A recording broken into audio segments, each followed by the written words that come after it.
পাওয়ার দেওয়া হয়েছে, আবার এখান থেকে লুপিং করে আরেক জায়গায় চলে গেছে। তো অফ থাকা অবস্থায় আমার ইন্ডিকেটর যেটা জ্বলবে সেটা আমি এনসি থেকে নিতে হবে, কারণ এটা অফ থাকা অবস্থায় 21-এর সাথে 22 কানেক্টেড আছে। এই জন্য রেড ইন্ডিকেটরের লাইনটা আবার এখান থেকে নিতে হবে অফ অবস্থায়, তাহলে এটা ওই লাইটটা অন থাকবে। আমি এখানে পাওয়ার দিছি, এই পাওয়ারটা 21 থেকে 22-এ চলে যাবে অফ অবস্থায়, কারণ এটা অফ অবস্থায় এনসি আছে, চলে যাবে, রেডটা জ্বলবে। আবার এখন এটাতেও পাওয়ার দেওয়া আছে, এটা তো গ্রিন ইন্ডিকেটরের লাইট এটা, কিন্তু এই গ্রিন ইন্ডিকেটর এখন অফ আছে, কারণ হচ্ছে ম্যাগনেটিক কন্ডাক্টরটা অফ আছে।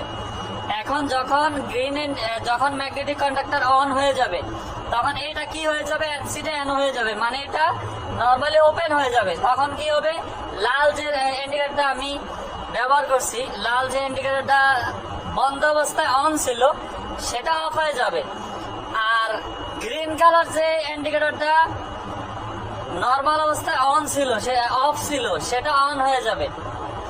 আশা করি বুঝতে পারছেন। মানে বন্ধ অবস্থায় যদি আমার কিছু অন রাখতে হয় তখন সেটা আমরা এনসি থেকে ব্যবহার করি, আর যদি অন অবস্থায় মানে চালু অবস্থায় যদি কোনো কিছু অন রাখতে হয়, বেশিরভাগ হচ্ছে ইন্ডিকেটরই যে পাইলট ল্যাম্প গুলো আছে ওগুলোই হচ্ছে এখান থেকে অন অফ করা হয়।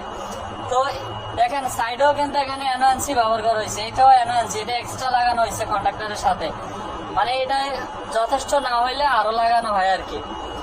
তো আশা করি বুঝতে পারছেন। যদি অফ অবস্থায় আমার ইন্ডিকেটর অন রাখতে হয় অফ অবস্থায়, তাহলে আমরা এনসি ইউজ করবো, এনসি তে ইউজ করবো, আউটপুট এনসি তে দিব। আর যদি অন অবস্থায় ইন্ডিকেটর ইউজ করতে হয় তাহলে আমরা এনও থেকে দিব।